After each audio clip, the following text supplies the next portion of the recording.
going on, guys? Welcome back to another video. Today, I'm going to answer a question. Let me turn this down. Answer a question that a lot of you have asked me before, Eddie, and it's mainly because we have been losing power so much here, San Diego, the whole Texas thing. A lot of you asked me, Eddie, how do you run your house, just off a generator? I got a generator too, but I don't get how, it can run the house. Well, let me show you. So there's a couple different ways that you can do this. Now, I use it's a BE 9400 watt generator. It is a dual fuel, meaning this can run off of fuel or propane. All you do is flip there's a switch. I have it, right here. So you got LP and you got gas right there. Me personally, I like fuel because with this specific generator, I get more power with fuel, and it's actually way more efficient with fuel. I tried it on propane. You don't get the full power out of the generator, and you don't get the pretty much I should say time. So I think it's full tank I can get at like 25%. It said either 14 to 16 hours. On propane, I believe it said 10 to 12 hours. I mean, you still get a long time, but what's nice about the propane is you don't have to worry about the fuel going bad. Me, when I don't use it, as you see, I suck all the fuel out of it. I drain it, it's completely empty, and I even put a little of the VP fuel in it, the high octane, which helps. I've never had an issue. This thing starts right up. So you can get any generator. You don't need one this big. I got one this big just because this thing runs my entire house, runs my air conditionings, runs all the TVs, the lights, whatever we need, pretty much this runs for me. Now, how this is set up, and real quick, guys, before you get into this, very, very, very important, I'm actually going to go back. You turn off the main. So if you got, people, these electricians working, and then you're backfeeding, because that's pretty much what you're doing. You're backfeeding, and you got them working. You can zap them.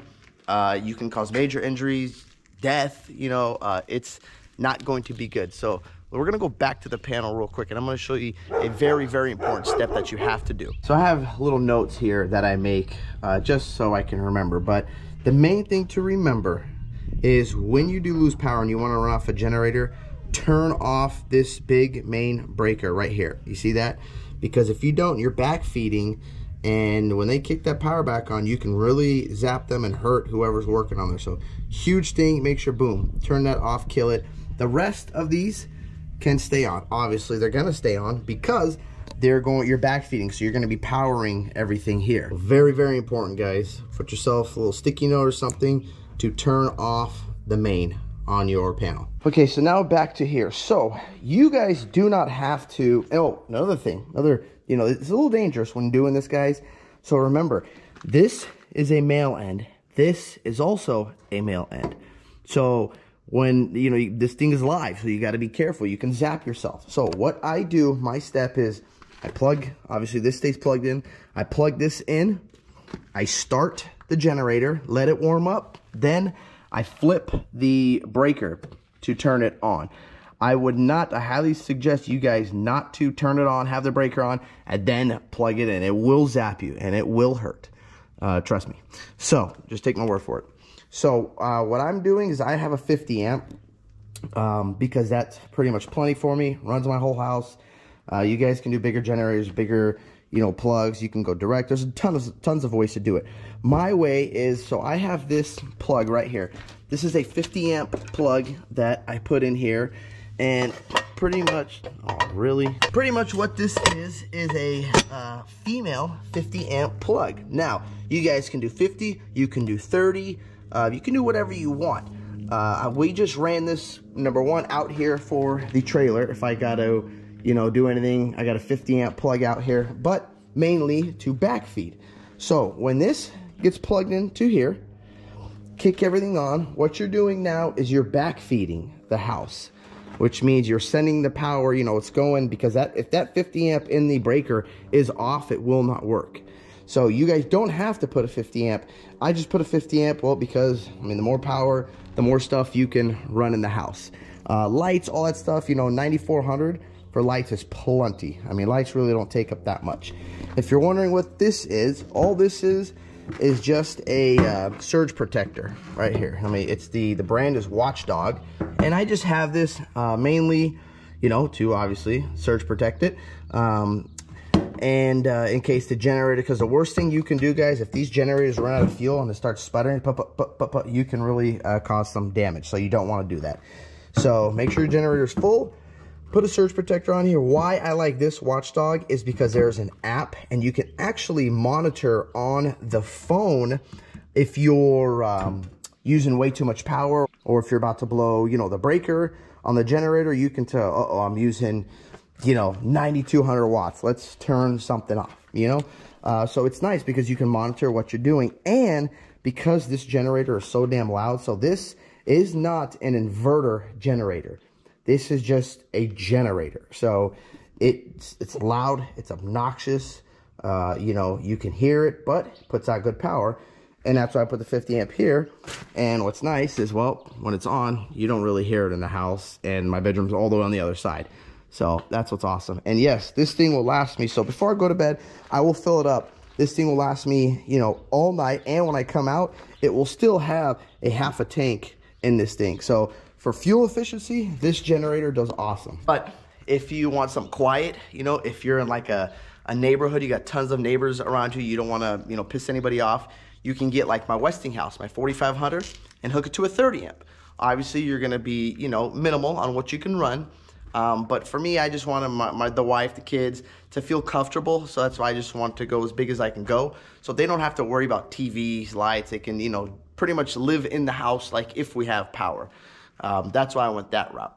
But I mean, there's some of my buddies, they just live by themselves. You get a little full Westinghouse, 4500, 30 amp, plug it in, and you're done. Now you're probably gonna ask me, well, Eddie, why don't you use the solar, the sun, get some batteries? So I looked into that, guys. The problem with that is I would need like 5 to 6 batteries to pretty much last month. Last time we had no power for, I wanna say 4 days. Well, even when I did the math on those batteries, the capacity and what they can hold, even if I had 6 batteries, I would have ran out. And you're saying, well, the solar is going to recharge them. Well, unfortunately, that was in the wintertime. It was raining. I wasn't making no power. It was just black outside. It was cloudy. So it would not make enough power to replenish pretty much the batteries with the solar. And the main thing is, you know, I don't want to worry about, what's the batteries getting at? Also, those batteries, they're like, I think 10 to 15 grand a pop. I think a good deal, they had like a buy one, get one free special, but that's still 10 grand. So for me, you know, I would need at least 4 minimum. $20,000 compared to, you know, this generator that I think, I don't know, I think 900 bucks, $1,000. They're not that expensive, you know, and pretty much, I would say the most expensive part you're going to spend, which is not going to be that much if you're not an electrician, is run yourselves a power, a 50 amp, a 30 amp, whatever, running it somewhere in the house. So this is coming all the way from my panel. Obviously, goes through the garage, under the concrete, and through here. So also, it's better if you have a shorter path. So if you put the 50 amp, you know, close by, which I was going to do over there.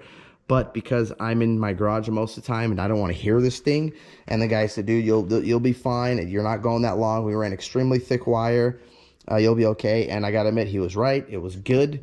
I had no issues. Now, the problem that you guys are going to have, well, this is a whole, I think it's California, because when I tried to order one of these, I could not get it shipped.